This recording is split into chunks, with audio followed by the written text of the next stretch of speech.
Hi, this is Brian Haberlin from digitalarttutorials.com, and I'm going to show you guys a quick technique for using Photoshop to create a power effect, okay, that you can reuse, reshape. I'm going to show you how to do all kinds of extra stuff and really customize it so you can start building your own libraries of drag and drop things that you can use as starting points or finishing points for doing special effects. This is more for a power blast sort of thing, magical or superhero-y kind of thing, all right?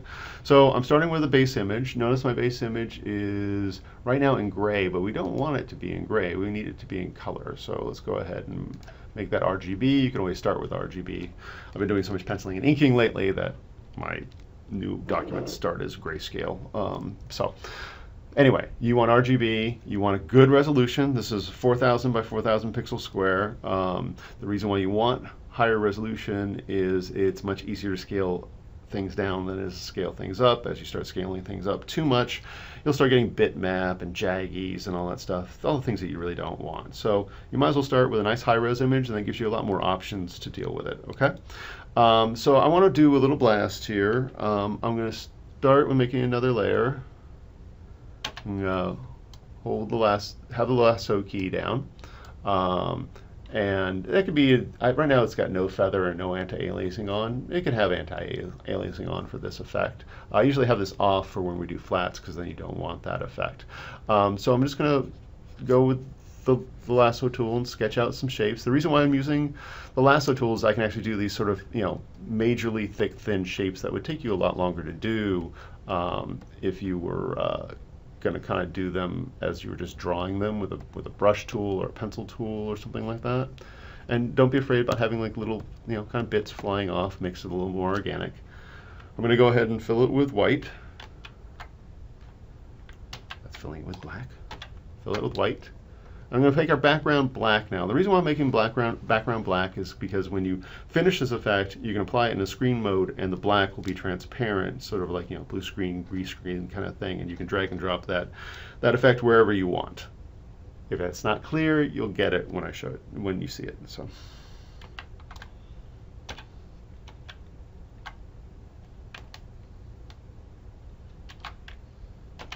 Okay, so now we have it all filled with black. I'm going back into that layer. I'm going to go into hue and saturation, colorize. Now if I start messing around with the saturation stuff, you'll notice nothing is happening. That's because it's white, okay? And I can't add any color to white. So you have to bring down the lightness a little bit. So depending on, I'm going to go do a blue effect. So let's go ahead and start with blue there, hit OK. Now what you want to do is build sort of, the glowing effect around the power effect itself. So I'm going to go ahead and pick a nice soft brush. I have my old school airbrush. If you want to see the profile on that, it basically has transfer settings on it, no size settings at all. It's just a big soft airbrush that the harder I press, the more paint goes down. The lighter I press, the less paint goes down. So I'm going to pick a nice blue up here, nice rich blue. And I'm going to go ahead and first show you how you don't want to do it. So now if I go over this now, I'm just kind of going over and getting rid of what we just did before, okay?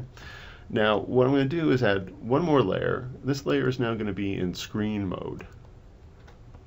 And now what it does is it just adds to the lightness around the effect. So I'm going a little harder as I get closer to the actual lightning power or whatever it is that we just made. And the reason for that is so it gets a little bit brighter towards that, and also gives me something that I can mess with in a replace color, which you'll see in a second. Because power effects that are all just one color, I think get a little bit boring. Okay, so do that. I'm going to go a little bit lighter towards the middle of it. Just going really loose with this.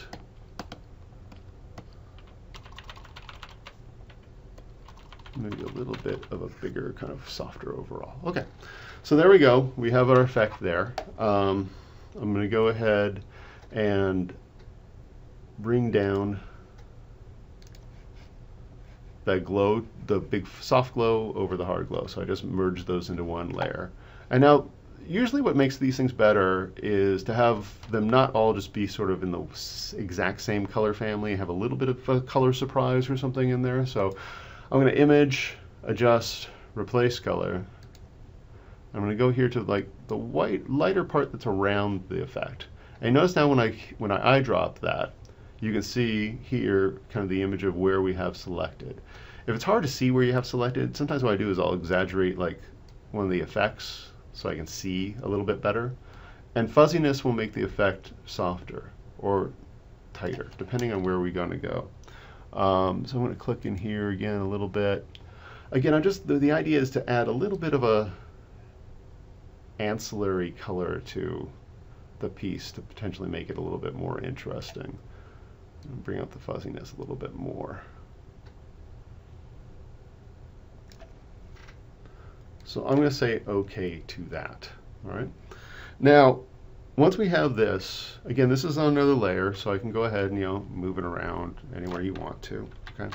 But right now it's not done yet. This is not your final effect. Okay. What you want to start doing now is manipulating it so it gets a little bit softer, has a little bit more of a motion to it. One quick way to do that is filter,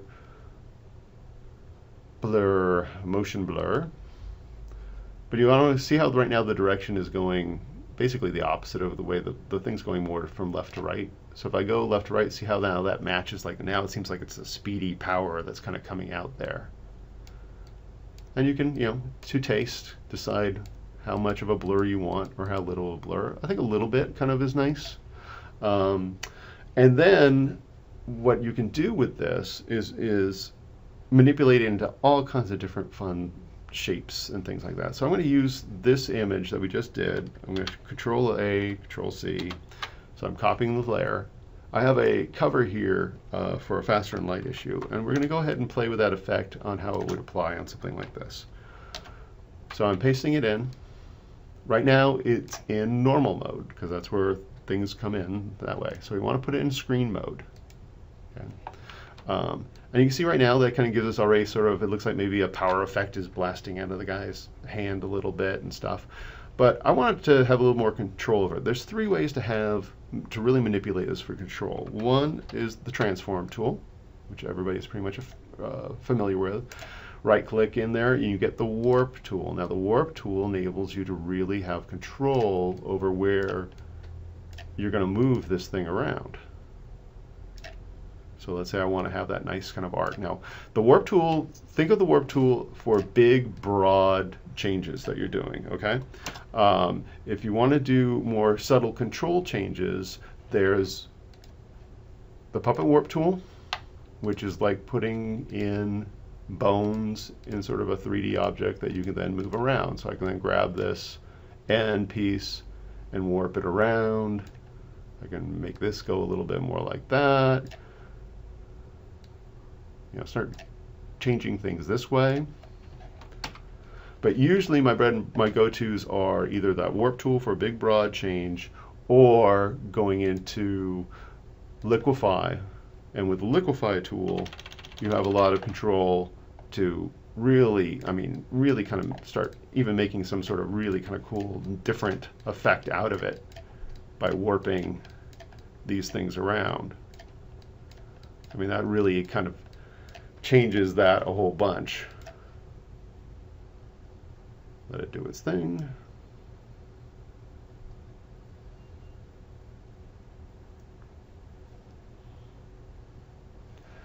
And see, then that becomes almost like a cool sort of background thing or some sort of power thing down here. It becomes almost an esoteric thing.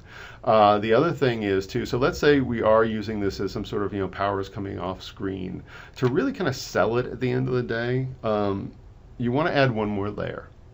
So it's not just a screen layer. What you want to add to is an overlay layer. And I'm putting the overlay layer between the screen layer and that background layer. And what an overlay will do is when you paint with it with a soft airbrush, I'm going to pick that blue. I'm going to pick a little bit more of a darker blue.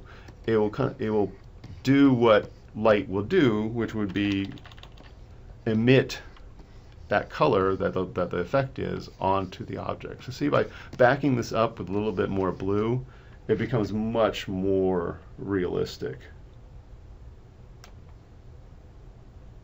And then you can also, again, have control over, levels here. So I can go ahead and make that effect brighter, make it darker. See how it starts fading away. And really to get whatever you want. Change the color of it.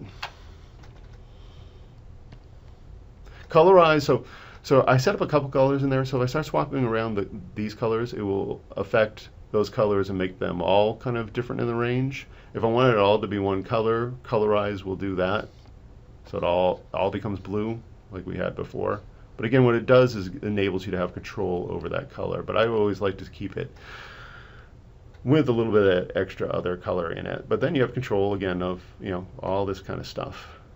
And if you want to have even more control of it, you can go Image, Adjust, Replace Color. I can collect the brightest part of it. Let's say I want that to be brighter, and not so it's kind of a greeny, dirty yellow. Let's go ahead and bring up the lightness there. And again, it just shows you how much control you have over these things. So that was our augmented effect, and that's where we started.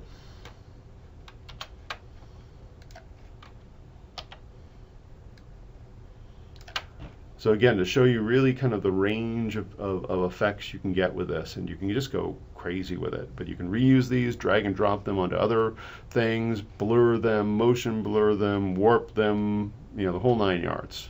All right, thanks. Hey, thanks for watching the video. If you liked it, please check out our website, digitalarttutorials.com.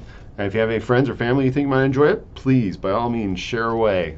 There will be a lot more of this stuff coming up. I'm dialing up to do a lot more tutorials, so subscribe and stay tuned for more.